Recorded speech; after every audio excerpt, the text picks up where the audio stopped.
Hi everyone, we're getting started soon.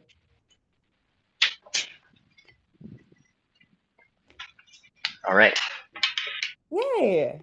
Okay, I think we can get started in like a minute or two just to have some people come on. Wait, does this drain battery really quickly? Is that what you're noticing? I think so. Are you on your phone? No, oh, I'm on my laptop. Oh, I thought Substack told me that you can't Oh, do it on your desktop. This is my oh, first really? Substack live. I know, I was curious Uh, why you were bringing your phone charger up, but you know what? Like, if you want to do it on your phone, you can totally do that. oh, I could see if I could switch to a laptop real quick. That would make so much sense. But I thought the Substack info was like, I think yeah, it does it's not. incentivize you to join from your phone. I don't know why. Yeah, Do you have the Substack app? Is that why? yeah. But like, okay, let me see if I can just switch to my laptop real quick so I don't like Yeah, have to yeah. fumble Go that. ahead. Okay.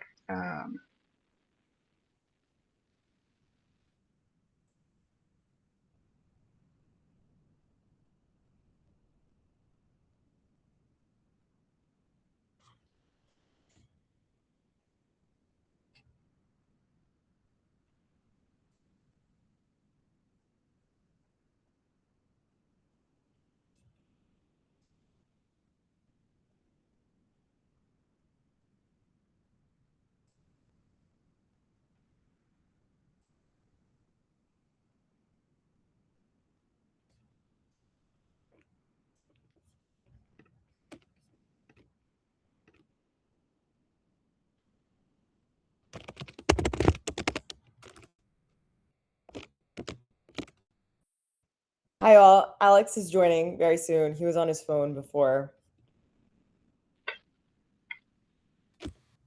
Are we Oh, good? we're good. Yay, I'm glad you switched to your I'm the right laptop rather person. than using your phone. Yeah, perfect. Okay, cool. I think we can get started and then folks can trickle in. Yeah, let's get started with intros and then we can actually dive deep into the conversation around Planet Money. But hi everyone, I'm Sneha. I'm the creator of Money Whispers, and it's for the woman making financial decisions in her life, like leaving a job, moving in with a partner, and figuring out how to split the bill, paying for a bachelorette trip that is probably your rent in New York City. So I've spent the last 2 years just interviewing 200 plus women about their relationship with money to understand why women go quiet when the word money goes around.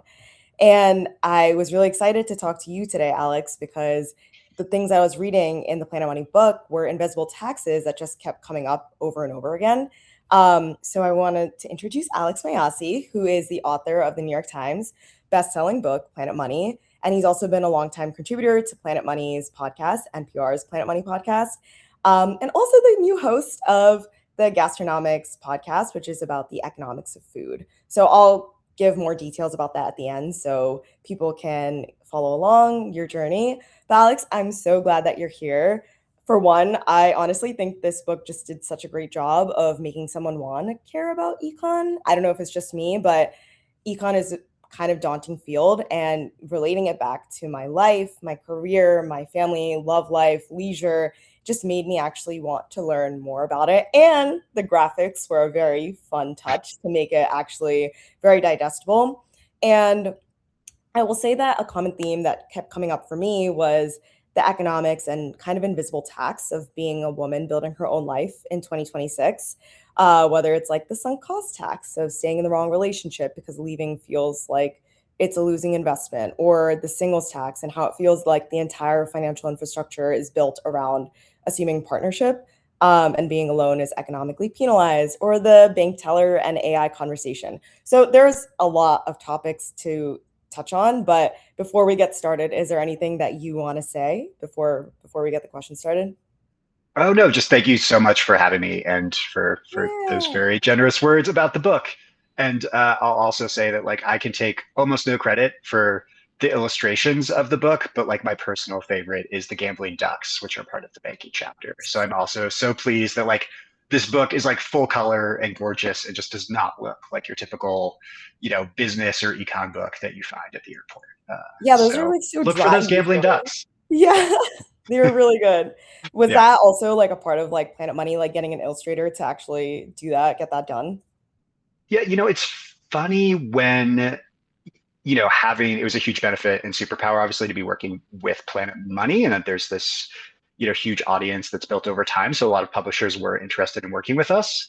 But at the time when we chose a publisher, I think Norton, who we ended up working with, and I really enjoyed working with, was the only one that offered to do the book in full color. And it just wasn't something I thought a lot Mm, about at the time. In hindsight, I'm like, yeah, oh my God, I can't imagine this book without like gambling ducks in full color.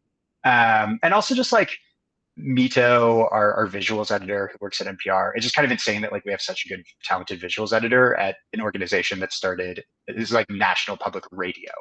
But yeah, literally. like Mito's hugely talented and recruited and worked with like great illustrators. So it's, yeah, Well, it I don't know looks, if I I think, would have picked up fantastic. the book otherwise because it was so colorful and so good. So I will Yeah, give all credit there as well. It was yeah. amazing.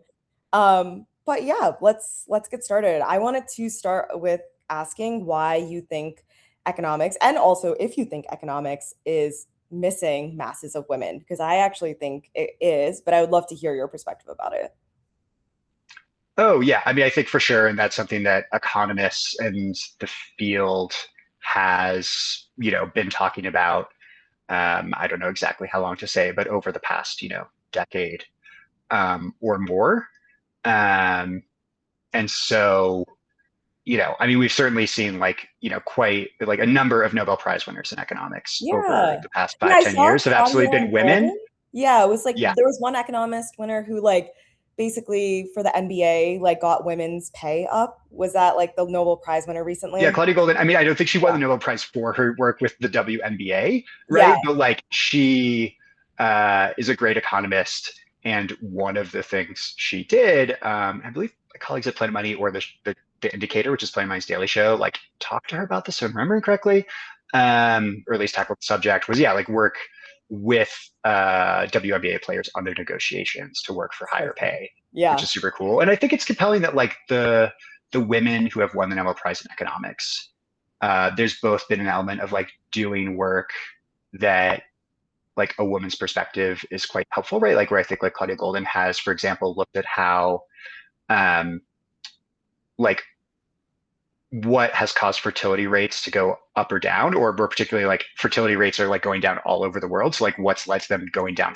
faster, and Mm, finding that often it used to be the case that like countries where women were more educated, so usually like higher income countries were places where like fertility rates were falling faster.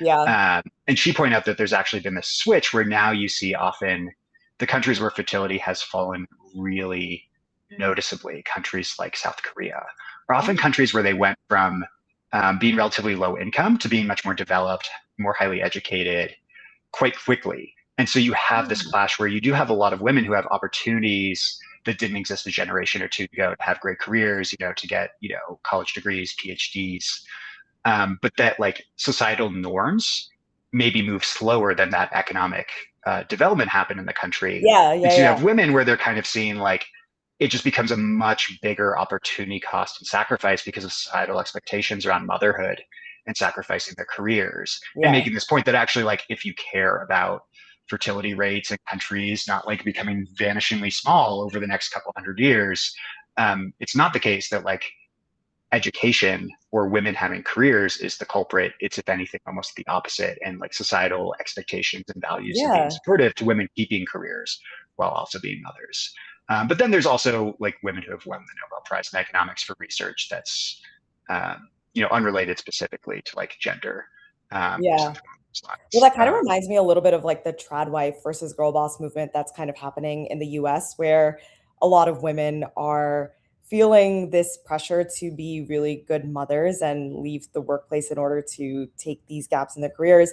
And it's almost like women girl bossed way too hard and they're trying to optimize for every single part of their lives. And therefore, they are going back to wanting to be a traditional wife in the house. But that has a lot of externalities as to how women are approaching agency in their lives. And I don't think that's actually talked about as much, if that makes sense. And I think that is kind of correlated with having upward mobility in these different countries. Like you're saying in Korea, you're seeing the fertility rates drop. But I would be curious to see recently in America, have the fertility rates dropped or have they gone up recently?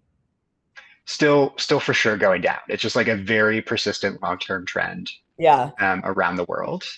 Um, But I mean, I think one of the most interesting things is that people report that they want, to like on average, the average person reports wanting two or more kids. The average woman reports two or more kids, Yeah, right? So I think, um, there is a big question. I mean, often people say they want things and then do some, like I want to eat healthy, and then I go like, like absolutely go to town on like a bag of Oreos or whatever. But I totally. do think, right, like that's a big Yeah, question if people are saying like, they would like to have more kids, they want a family.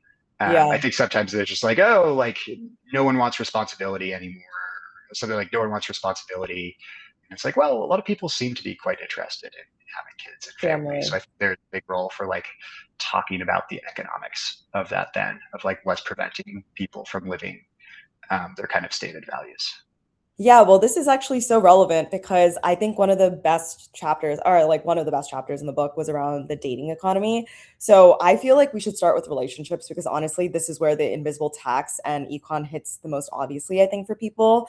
So I think there was one chapter where people submitted anonymous confessions and economists responded with their own response. So, like, there was one example where there was a woman who was like, I'm in this relationship for 4 years and the guy that I would like to marry told me that marriage is just a piece of paper and is not actually interested in getting married to me. And she wants to break up with him, but she was like, it is a waste of time for me to break up with him. And I actually thought this was such a great example of the sunk cost fallacy in action. Because when you hear it from an econ perspective, the logic is extremely clear. The past investment is gone, whether you stay or go. So what you're actually deciding is your future. But when it comes to the emotional side of it, you're just like, oh my God, I lost all of this time. I lost my youth. So, how do you explain sunk cost in a way that actually lands for people? And why do you think it's hard for people to let go of that, even when they know the logic? Yeah, I mean, I think one anecdote that comes to mind for me for sunk cost fallacy is an economist. I think it was Richard Thaler in this case, talked about how like when he was in college, he got some like free basketball tickets, maybe to like a college basketball game. Okay. But then like a huge blizzard comes in that night. So him and his friend are like, oh, screw it, we're not going, we're not driving through this snowstorm. But then Yeah. his friend is like, if we had paid for those tickets, we absolutely would have gone. Right. Yeah. And that's like the sunk cost fallacy. Like for them, it felt like no biggie to not go to the game because they didn't spend any money. Yeah, But for like sure. what's really the difference? Like if it doesn't make sense to drive through a snowstorm to get to the game, that's true regardless of whether you paid for the tickets or not, right? But like all of us have a hard time letting go of like the time or money we've invested in something. Like you want to make it meaningful. You don't want to give up on it. And that absolutely happens in relationships, like you were talking about, that Yeah. it can be hard to have this super rational approach of like, I shouldn't care about what happened in the past. Like, I can't get that time back. All that matters is the future and making the best decision for now. But that's like a very well known and common bias. And I think it's super understandable for any of us to like struggle with that.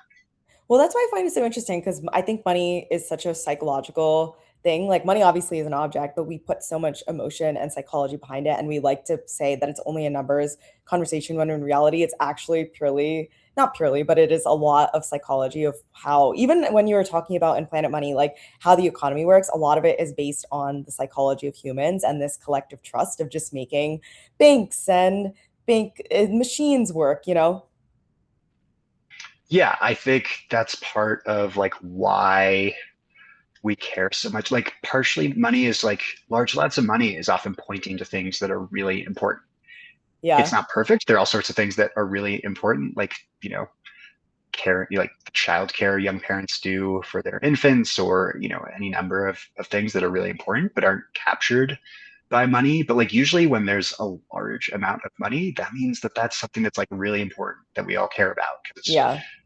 and so, yeah, like I do think money, uh, and a lot of times that's why, like, yeah, that's why people get hung up on like tiny differences in salaries that don't really matter that much because of what it means. Yeah. It's respect, it's recognition. Yeah. So yeah, It's not money. actually about the monetary value per se. Yeah. It's like the status and respect is a proxy. Money is a proxy for all of those different things, which is Yeah. why I find it really interesting because even I was reading some study, I think it was done by Self Financial, and nearly half of the respondents said that they would be more likely to break up with their partner if it would have no financial impact on them. So I think there's this real Mm. pressure for partners to be like staying in relationships even if they feel like it's complacent or it's a stagnant relationship because there is this financial incentive to be in a partnership, which I think leads into a huge conversation around the housing market, the singles tax, et cetera. But I was curious to hear your thoughts on that.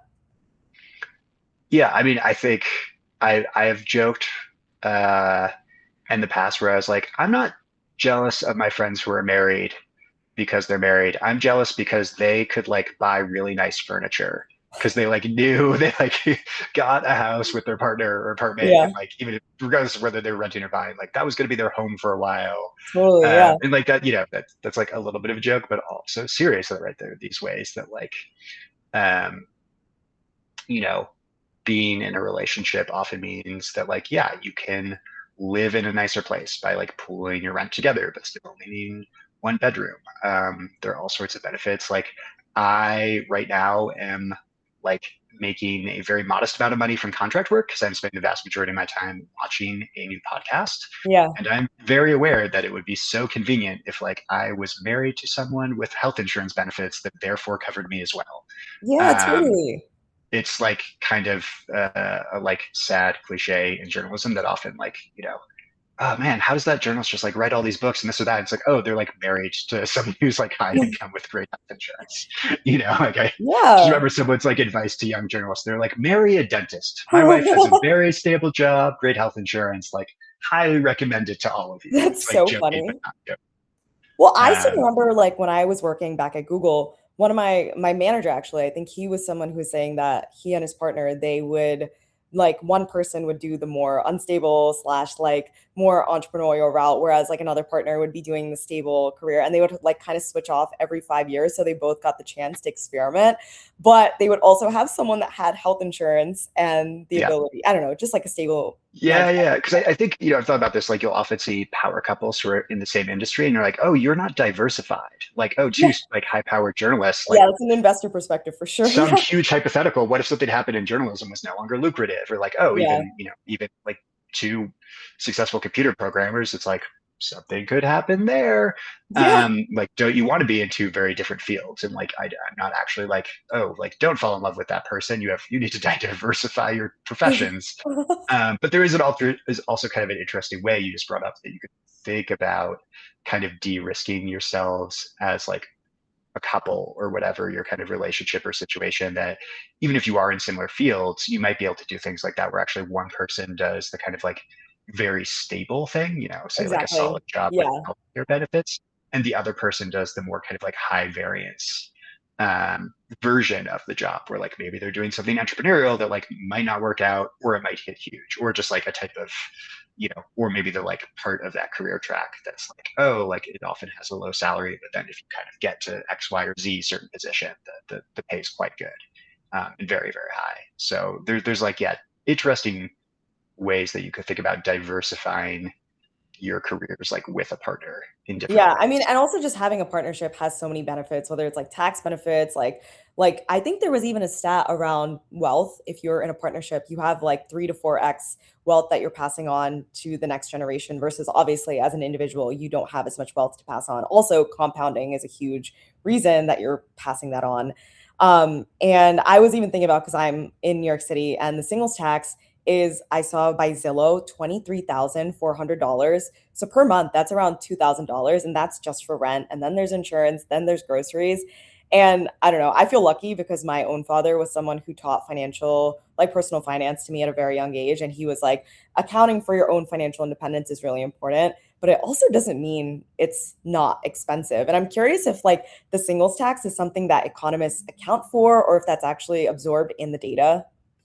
Well, something I will say, because I think that singles tax figure sounds so daunting, like I have not gone and looked at it, but one suspicion I have Okay. is that, like, I know, years ago I worked at a place called Priceonomics, and we published a number of like articles or blog posts that were about rent prices in San Yeah. Francisco. And I think numbers on that were eye-popping, in part because San Francisco is very expensive, Yeah, for but it's sure. also because the data we gathered was the rent prices that were on places like Zillow and maybe Craigslist, right? The ones that were public. And so in some ways that makes sense. Those are the rents that most people trying to move to a city will see. Yeah. But in another way, it's quite misleading because there are all these people staying in their rent controlled apartments. And that Mm. rent price was never going to show, like we were never going to see that rent Well, 'cause price. it's And not therefore it's open not right, necessarily. right. So like Yeah. we're not, Oh, it's true. that's Yeah. not in our crawled data. That's not in our data set. So like our average rent price is not including that those rent controlled apartments. People just never give up. And so therefore they're never public. Ditto Ah. for all sorts of maybe other situations where like apartments that like, um, you know, aren't necessarily like the insanely good deal because they've been rent controlled for 30 years, but are like a good deal just because it's like a landlord who isn't super maximally efficient profit Yeah. maximizing. And so their rent's kind of just like $200 lower than market Yeah. rate. Or like it kind of deserves to be $200 a month lower because they like don't keep it up as much. But plenty of people are willing to take the like the less nice apartment. It'll be Yeah. $200 less a month and then like, For sure. do a fair amount of like cleaning and stuff themselves. And so I do suspect that they're like, I've not seen a specific study, but just for Yeah. people who might be like, oh my God, I'm losing so much money by this, I would maybe It's throw out definitely the like a idea that there's sensationalized, ways it might yes. be based on like, rent prices that are maybe higher than what a lot of people would actually see. Or, it's comparing like a couple who's, renting or buying, you know, a nice place for themselves. They're comparing the Yeah. like one bedroom place that this couple got with Yeah. if someone got like a one bedroom by themselves. But obviously, a Yeah. lot of people, especially if you're like early mid 20s, you might live with roommates, and some people love that, some For people sure. don't. Yeah. Yeah. Right. But Well, like that there was, might be a yeah. way that they're comparing like, oh, like getting a one bedroom apartment by yourself compared to getting a one bedroom apartment if you're like a couple splitting. And it's like, well, maybe the better comparison is like, what if you and a roommate, got a two bedroom? Yeah. Um, so yeah, I think they're like, yeah, that singles tax is Yeah, it real, is assuming but there that are you're ways it living could by be. yourself in like a studio or a one bedroom. You could have a roommate, but I Yeah, also think like it's age dependent too, because like for example, a lot of people are maybe willing to live with roommates, maybe in their younger to later 20s, but in their 30s they want to live by themselves. So there's probably like some kind of demographic slicing to make that study more, I don't know. It was just like I feel like it was a Zillow study released on Valentine's Day for the purpose of being sensationalized of yeah. that. Like Yeah. it's like the incentives all swing in the way of making that like Yeah. number as big as possible, rather than maybe like if there are lots of understandable ways you could cut the data or adjust Of things, course. like Yeah. maybe it ends on Yeah. that high side. But I think too, like you probably, I imagine you probably know this better than me, but obviously, like I have friends who, like, they did not get married because their taxes would go up. And so, in terms of Yeah. like Yeah. a Yeah. single, like the tax, like very literally, like federal income taxes, there is a strange way that some of how taxes are done are based on like the old assumption that there's one breadwinner. And so, actually, when you have like two people who make very good money, it can actually be Yeah, like I've also weirdly heard against that. their financial interest to formally Yeah. get married. Yeah. Yeah, it's actually the tax system benefits like the traditional breadwinner model where it's like disparate incomes. Yeah. So there's so many like technicalities that come along with it. I will say I still feel like New York City is extremely expensive and like there's a certain type of wealth of knowing like people and like knowing the landowners or like people who will give you cut you a deal versus what you see on Street Easy is obviously going to be a lot more expensive, but New York in general is like a very expensive city, so I could see that the singles tax is still not cheap, if that makes sense. But I think something that we've been seeing a lot in New York and a lot of Business Insider, or I saw some Business Insider article where it was like people are now like living in communes, like they're buying a brownstone together, like two or three families, to make Yeah. sure that they can afford rent. And people are living with their friends throughout their 40s and 50s. There's literally like a Korean best-selling memoir called Two Women Living Together to break the stereotypes of women living together in their 40s. So I feel like there's also so many cultural connotations that need to be broken for, I don't know, especially for women who are expected to get married by XYZ age, that you can actually maintain financial autonomy without having to, I don't know, get married to live with a partner, like rushing into a decision of financial entanglement. Yeah, because I think like there's the economic and money factors that make people maybe hesitant, that would make it like financially more costly to leave a relationship or be single if that's what Exactly. someone might prefer. But there's also, of course, like the cultural cost where like many people just feel a pressure that like I'm in my 30s. I'm supposed to either be coupled up or living on my own. Yeah. I'm not supposed to have roommates. And like, there's a lot of wonderful ways, to live with roommates that can be Yeah. like consciously and intentionally and be like way, way better than, what supposedly looks better. Yeah, it So kind of reminds I'm me of interested. that like article where I think it was a New York Times article where they said that actually a lot of couples don't sleep together in the same bed as like their marriage goes on. And that like completely broke the internet because everyone was like, what? You're not like people are not sleeping with their partners, but it's actually so normal because you want to have good sleep. But similarly, it's like even this memoir, there are people that are living separately and are living without a partner and still having a good life. So I feel like it just breaks a lot of the stereotypes that you see in classic media too.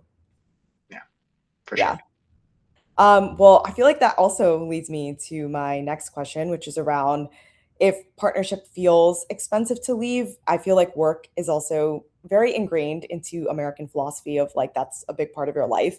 And especially for women, working is very important, not only for this idea to be rich like Bezos, but to have agency. And I asked this because there was a chapter in Planet Money that was around the gig economy and the rise of that, especially like this idea of people taking on freelance work or contract work and not as many people kind of falling for the corporate dream per se.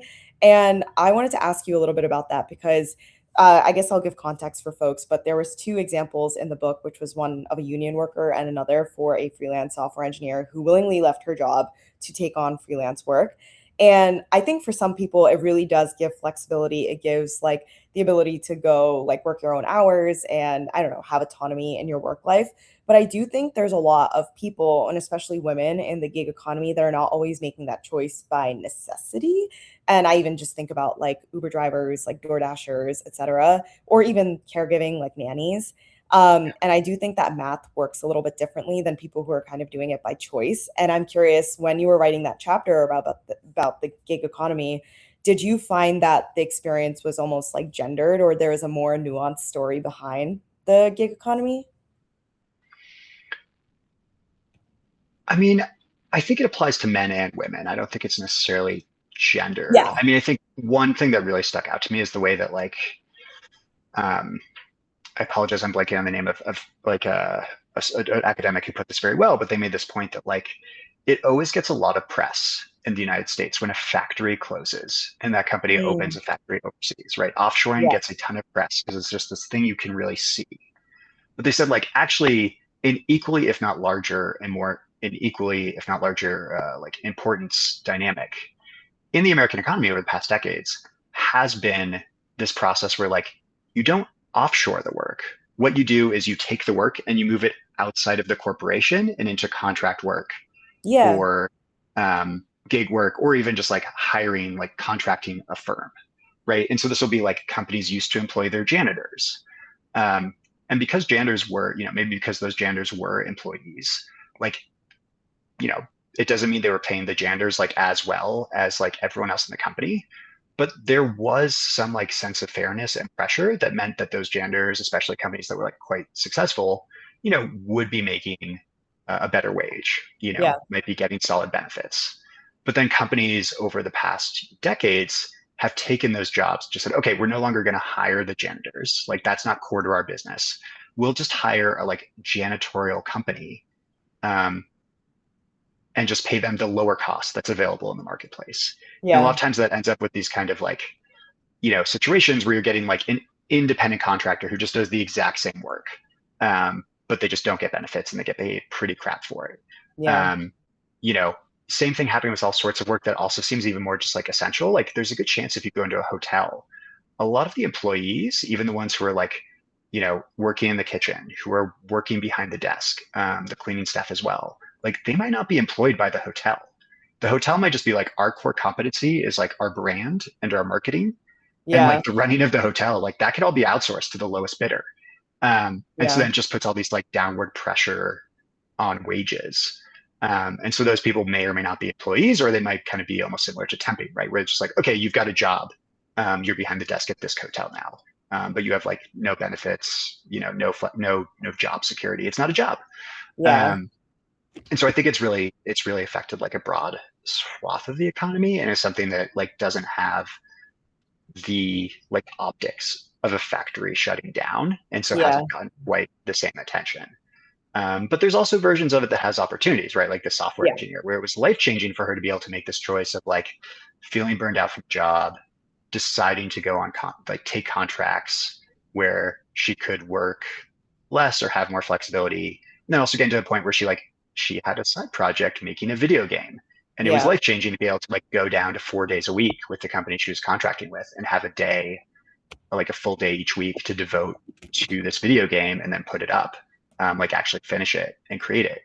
Um, and so, but obviously, like the people who are often able to like really benefit from the gig economy or from this more world of like things moving outside the like cloistered walls of the company to like contracts, are often people who have like very in demand skills. So they have Yeah. leverage, and Yeah, can I'm like like thinking even like get good tech pay is and like will yeah. be respected, Yeah. and will not just kind of be asked to like do extra work, but then not actually paid for it. So it's something that like really, not like every job is this cozy, wonderful, familial Yeah, of relationship. course. But like you're taking a lot of this work and putting in this kind of just like hard, um, you know, you're just introducing like the hard logic of the market. And so that works well for people who have really in-demand skills. But it can remove some of the kind of norms of like fairness that often led to employees, even if they did not have super in-demand skills, often be treated a bit more fairly by their employer.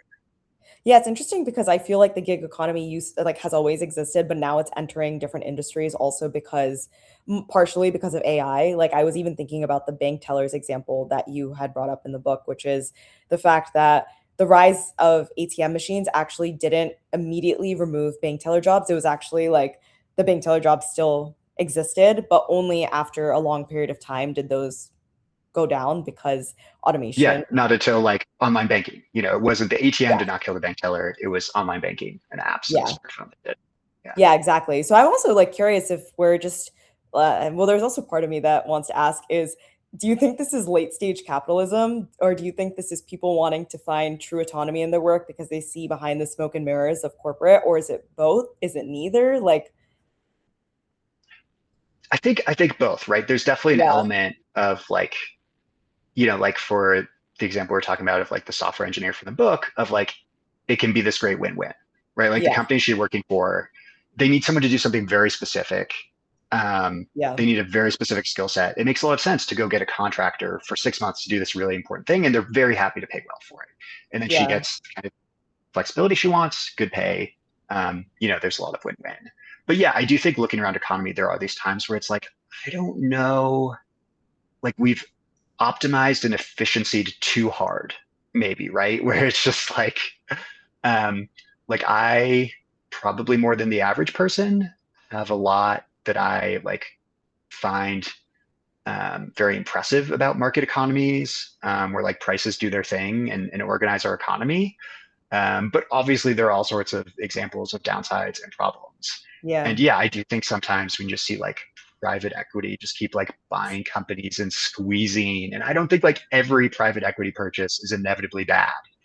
yeah, But it's absolutely the case that a lot of times, like a lot of the efficiencies that private equity has found or X, Y, or Z other situations is just like, oh, we could get janitorial services for less. Like, oh, yeah, it's not this like, oh, we like innovation and like, it's often just like, oh, there's like fat we could trim, there's places we could squeeze, but yeah. those things are like, people being treated humanely. Oh yeah, Um, yeah. I mean, and it's just like an so incentives those are alignment. times where it's like, I don't know, should we reset some things and like Yeah, go back to like not everyone, because it does feel like a long enough period of just always looking for places for like more efficiency, yeah, which some percentage of that translates into just like squeezing people harder and being less humane in order to create some profits. yeah. That is, yeah, it's like it can be, it's just like, Which man, I find so interesting because there was so much literature and like the rise in organizational psychology. They like, I don't know, so many people were writing books about the fact that we need to have businesses, we need to have large corporations, and you need to treat your employees better. Like that was the entire rise of like the benefits program.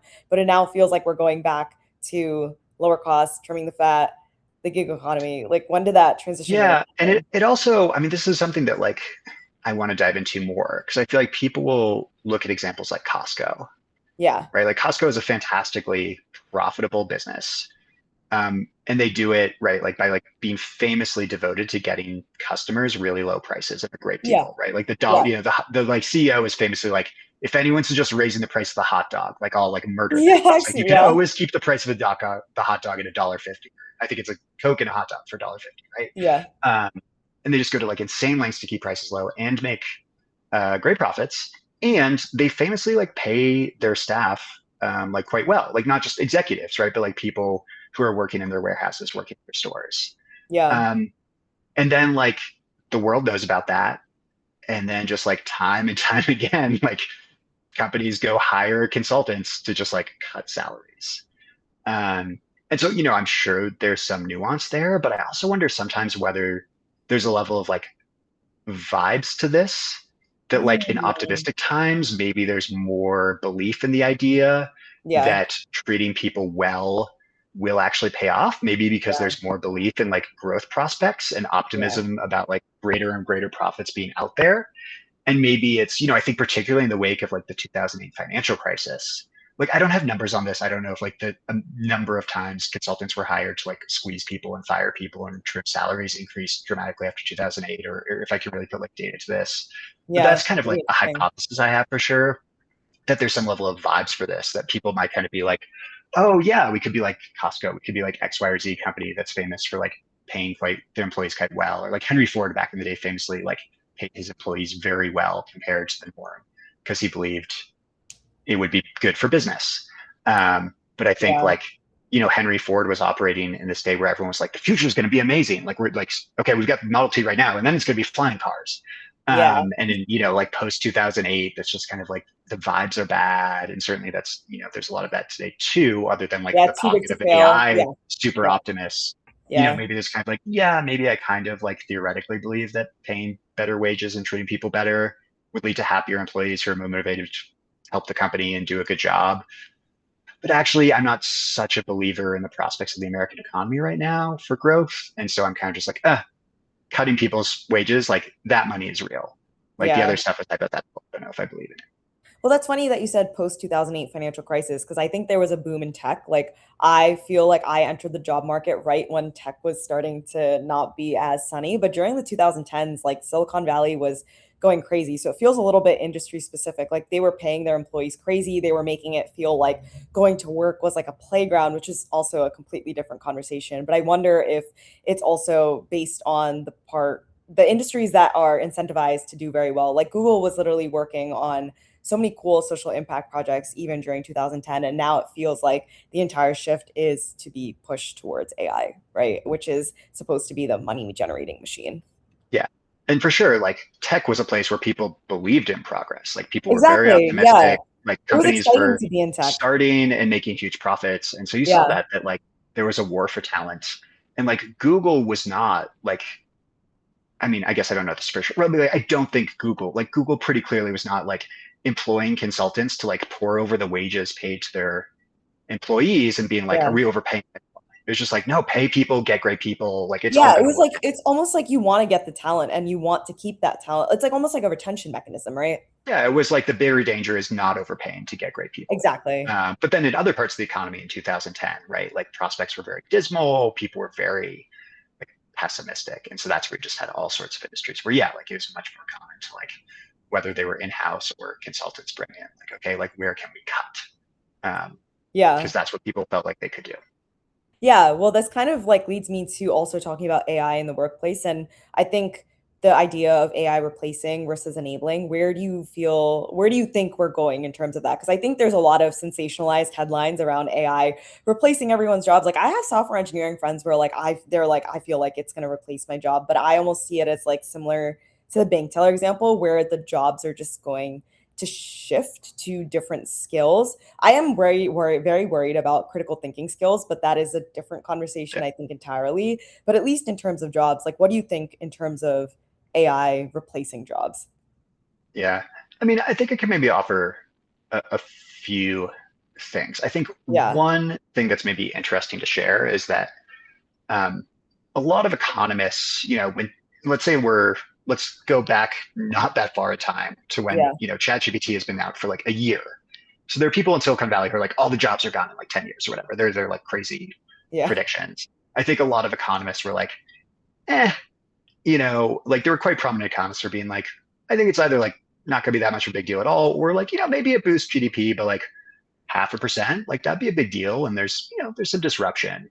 But yeah, that was quite common. Like this kind of like, we've seen this movie before, like yeah, technology adoption takes a long time. Like there's this famous quote about like computers and then the internet that like the impact can be seen everywhere, but in the productivity statistics, right, where it was like everyone's using, oh my god, the internet, computers, but Yeah. like it Yeah. like didn't, it changed how we worked, but like it didn't mean like, oh, like GDP's up like crazy, like Yeah. everything's changing. Our lives looked remarkably similar to where they were 10 years earlier, 15 years earlier, 20 years earlier.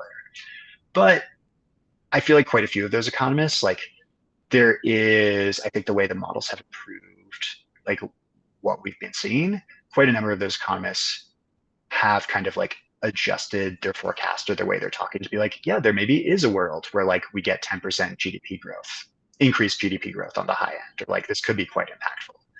Um, but they're like that extra 10%, they're like, that's hypothetical. I'm not 100% sure. And obviously they're still just like, they're not doing the like, oh, 50% of white collar jobs are gone within, a few years that you hear Yeah. from, say certain leaders of Anthropic or certain like, you know, AI boosters in Silicon Well, Valley. there was that viral like Jack Dorsey tweet that was like we cut X amount of the workforce because of AI like developments, but then there was discourse after around the fact that people just like they also overhired during COVID. So I think there's also a conflation Yeah, of if you what it, just announce layoffs, your stock price will probably go down. But if you yeah, say exactly. we're laying all these people off because AI is making us so much more productive, then your stock price will probably go up. And I think Yeah. I do not know for sure. I have not done the reporting to say that with Jack Dorsey's company, but I think that is definitely like people have like there is good evidence that that's Yeah.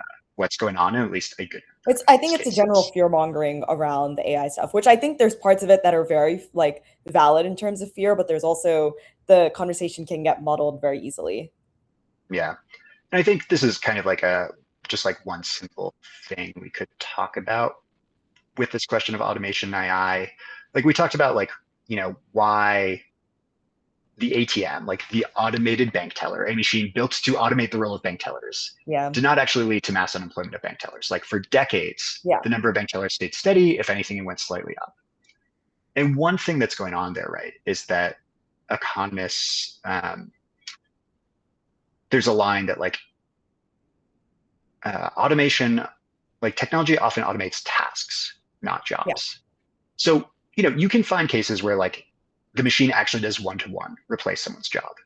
But much more often, even with ATMs, right, like it automated certain bank teller tasks, but not the job. So like Yeah. over time, like I mean, at first ATMs, they were just like also this just like adoption takes a long time. Like at first they installed ATMs and like no one wanted to use it. They're like, where's my money going to go? Is it going in Yeah. my bank account? I don't believe it. I don't Yeah, trust it's it. like There's any still new people who refuse to technology. use ATMs. Yeah. And then like, they would freeze overnight. Or like there are all sorts of problems to work out. But even then, once they were working well, it was like, okay, bank tellers started spending less time counting cash to hand it to customers. But like there are plenty of other things that bank tellers do, and that opened up time for them to do other things. So certain Yeah. tasks got automated, but then bank tellers had more time to do things. They like talk to customers and say like, hey, are you thinking about saving for retirement? We have financial advisors. I could set up a Yeah. meeting. Basically like the art of the upsell. Yeah. And so I think that's just like obviously true with a lot of jobs where it's like, yeah, could AI automate part of what you do? Perhaps, but then like that absolutely doesn't mean that like the job would be automated because there are all these other parts that might just become even more important. Yeah, I don't know. I there was this article I think that came out in Wired. It was by a Hollywood writer who has written some pretty successful shows. And obviously because you would assume that she's written successful shows so she has the income to pay her bills, but she wasn't able to pay her bills, so she started asking other Hollywood writers, what should I be doing with my time? And she ended up going to Merker AI. I don't know if you've read this article, but it was Yeah, yeah, and I I, think I know the company because, but yeah, like yeah, and I yeah, know okay, I so kind of know the gist of where we're going. Yeah, yeah. Well, Mercury AI was like valued to be a $10 billion company, like youngest self-made billionaires. And the premise here was like she was taking on these tasks and she would get midnight Slack messages, not just her, but like all of these different writers yeah, because they wanted to pay their bills. And they were actually viewed as being taskers instead of employees, which kind of goes along with this idea of the gig economy, which I agree. Like AI is going to be able to automate tasks, but I maybe the problem also comes in when you start viewing humans doing the tasks as taskers instead of humans. So that line gets a little blurred as well. yeah. I mean, some of that it's just like treating people like crap when you can get away with it has been around for a long time, and Yeah, trying that's to like like yeah, get people to do you know, like task-based things to replace having to fire a full-time employee has been around for a long time. Yeah. But yeah, I think like there's absolutely reason to be concerned that it Yeah. can be quite disruptive. But I think like economic history gives us all sorts of reasons to be very skeptical of these kind of claims of, oh, 50% unemployment for white collar workers, within 5 years. I think that feels, more like pure fantasy. Yeah, so you think the media narrative should be less, do you think it should be more nuanced, if anything? Because I even think about how like there's a lot of women that I talk to that feel really scared about AI and therefore they actually detest learning about AI, which I think is one of the big reasons women were left out of the wealth gap. And I don't think we want to see that happening again for this like AI knowledge gap. But understandably, I understand why women don't feel as comfortable because there's a lack of representation for women in the rooms that are actually making these AI models. And on the other side of the spectrum, there's this like girl bossification of AI where it's like these really famous like women are touting that AI is something that you shouldn't use in every single part of your life. So I wonder if there is a more nuanced take that can happen from even like an economic lens. Yeah, I don't know. I mean, it feels like it's always easy to call for more nuance. Maybe what It is, yeah. offer that's more helpful is that like, I mean, one, it feels like it would be helpful if it was treated as more normal, right? There's this way, I don't know, like the finance writer Matt Levine has this joke about how like Sam Altman, the CEO of OpenAI, like his fundraising pitch is like, I'm creating something that might destroy humanity, like like, and then like, can I have $1 billion? And I think, right, like just like there's obviously they have interest in hyping it up. It doesn't even mean that they don't believe it. But I think Yeah. there's it obviously like there are reasons, so I think like Trina as a more technology is probably helpful. That doesn't mean like we shouldn't consider, like the potential for what it means if AI gets deployed in war and they're like, no person is responsible for making life or just set death decisions, like et cetera, et cetera. But I think like, you know, um, I don't know. You never know. That's the problem. You never know whether the, like this time it's different is true or not. But I think starting from the default of like it's most likely, a normal technology with like pros and cons, there will be Yeah. winners and I think that's losers, how I and it will kind of take a look long at time it. to Yeah. adopt.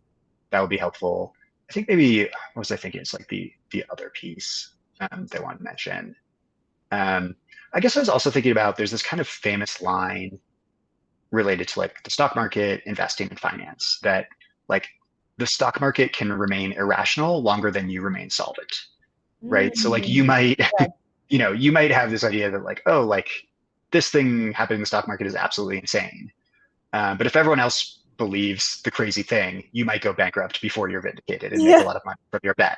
And I Yeah. do think, unfortunately, like that in some ways is maybe one of my larger concerns with AI too, that I think Yeah. like if it is partially mania, and I'm not 100% sure about anything, but I think like I suspect like I put like a reasonably high probability that it's very overhyped. But like Oh that yeah. has real consequences. Like the fact that Oh yeah. every CEO and executive in America feels incredible pressure to show that they have an AI strategy means that there's all this pressure to like spend a bunch of money on like AI that may or may not pan out and probably lay people off because you're supposedly more productive or to pay for these big AI investments you need to make.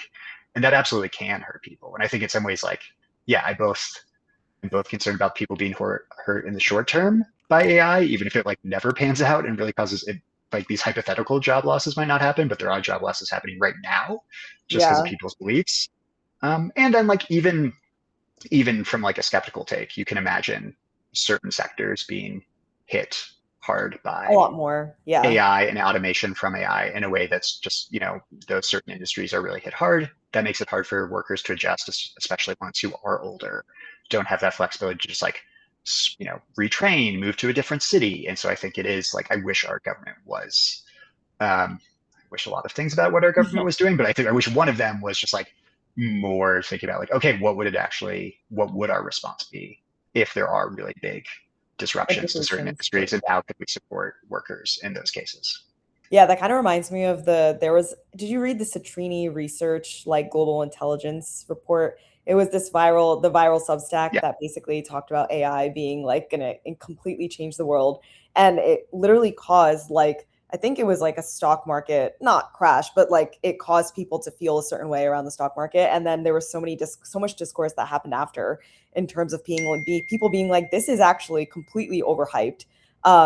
but that doesn't stop the mania from happening. But I think that's just a reflection of human psychology in terms of how people respond to things. But it just feels like because people are on their phones 24/7 and looking behind their doom screens, it's almost feels exponential. It's like keeping up with the Joneses, but with 8 billion other people. Yeah, I mean, Silicon Valley Bank like might have been fine, except Yeah, everyone was concerned. This is how bank runs exactly. work, Yeah, right? yeah, Like yeah. everyone was concerned that their money was not safe in Silicon Valley Bank. And it Exactly. was savvy for investors to tell the entrepreneurs they invested in, like, hey, you might want to take your money out just in case to be safe. Yeah. And that caused Silicon Valley Bank to not be solvent, and then it ran Yeah. out, right? So there's like people's beliefs absolutely can have very, very large consequences before they are either vindicated or proved false, and that's like certainly true with AI. Yeah, that's like Given, network effects in action, which yeah, I think network effects also has good use for it. Like I think one of the best explanations in your book was around the network effects and how that can actually be used as language to help like anyone who feels daunted by the idea of investing to feel incentivized to invest because I think it was in your leisure chapter you compare weekends to subway systems and social media and how they're only valuable because everyone's on them at the same time, which is network effects. And I kept thinking like that was genuinely the best explanation for compound interest too, because I've shown so many people the graphs of your money will be exponentially growing by like the yeah, like idea of compound interest, but that doesn't really hit the same way as like if you're on the social media app that everyone is on, like your network effects keep expanding and money kind of compounds in the same way.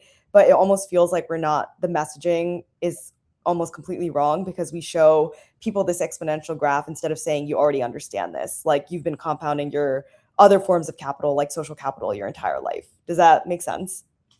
yeah. And I think in that chapter, um,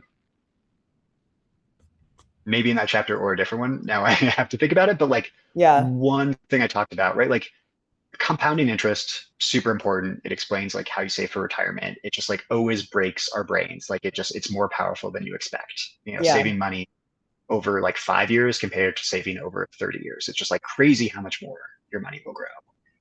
But I also think like, okay, sure, I should save money for retirement and that will be helpful. Like that's good to know, but there's only so much to do with that. And so I think it's very helpful to think about network effects and compounding in other areas of your life and career, Definitely. Yeah. right? So one of them is like, okay, your professional network that has network effects and can have compound growth, right? If there are Definitely. like Yeah. 5 people in your professional network, and you can also connect to like those 5 people's professional networks, like that's helpful. But if you have like 500 people in your professional network, then they're like the second, tier of your network is like so much larger. And so Yeah. that's so much more powerful, right? And so that's the kind of compounding growth you would get by growing your professional network, right? And so there are ways you can think about like, oh, okay, like if I really invest in like networking, not in a like find someone I want something from and like brown nose to them, but just like meet interesting people um, in my field, in adjacent fields, like keep up with them, like offer people advice or help whenever I can, because there might be an opportunity where that comes back to me in one way or the other. Just thinking about like, how can I grow my network very intentionally?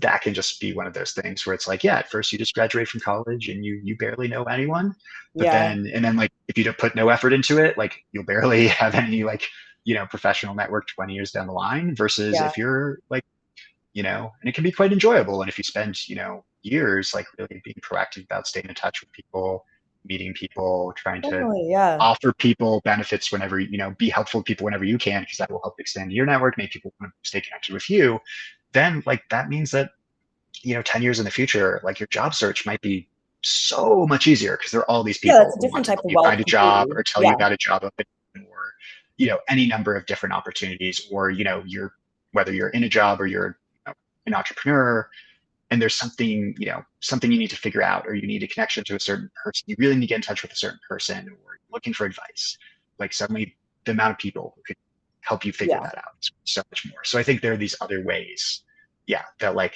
compounding, like looking for other places that you can have compounding growth is also like super helpful and powerful as well. Yeah, I think sometimes we talk about money just in terms of like, or like wealth in terms of just money, but there's also social wealth. There's like family wealth. There's all these different, like even knowing a plumber is probably so useful for a person, you know? Yeah, and I mean to our conversation, I think like compounding growth of your money is something that like is most powerful when you have a lot of money. Yeah, for sure. But I think, yeah, like compounding growth of your network and relationships, like that's something that you can do, like even when you face barriers. And for people who either because of like race or gender have a harder time getting opportunities, like getting a high salary, like this is something that can potentially be like a very powerful tool. Is thinking about Yeah, like how helpful relationships are and social capital. That like that can very much be a source of wealth, support. That's a safety net in many ways definitely. professionally. Yeah, and I think that was actually one of my favorite chapters was around the opportunity atlas and like Rod Chetty's research, which is around the fact that the like single biggest predictor of upward mobility is not necessarily your education or geography, but the degree of contact between higher and lower income communities and just social capital.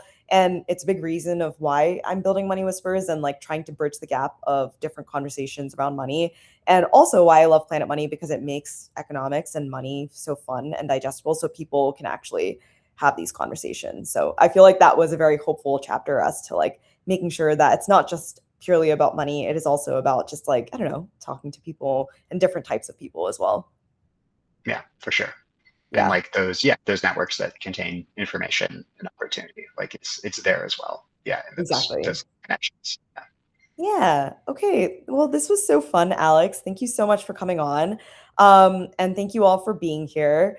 I wanted to do a quick ending to talk about gastronomics, which is your new podcast on the business of food and how economics shapes the modern menu. So, in each episode, Alex is going to go talk to chefs and economists and people with insights and stories about how econ actually shapes the modern menu.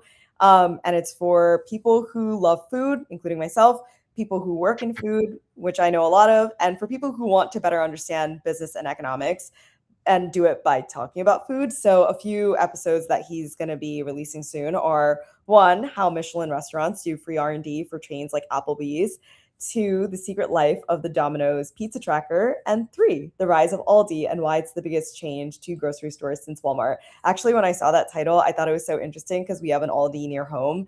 And I've Nice. noticed for the last 2 years, the rise of people going to Aldi instead of ShopRite has been insane, anecdotally, obviously. But um, Yeah, I think in the data as well, like Aldi is, yeah, like an intense cult-like devotion from many customers and yeah, also growing very fast.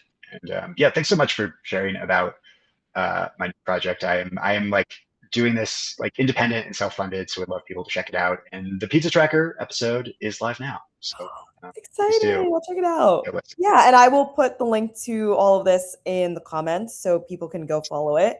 Yeah, and if this conversation resonated with folks, subscribe to Money Whispers.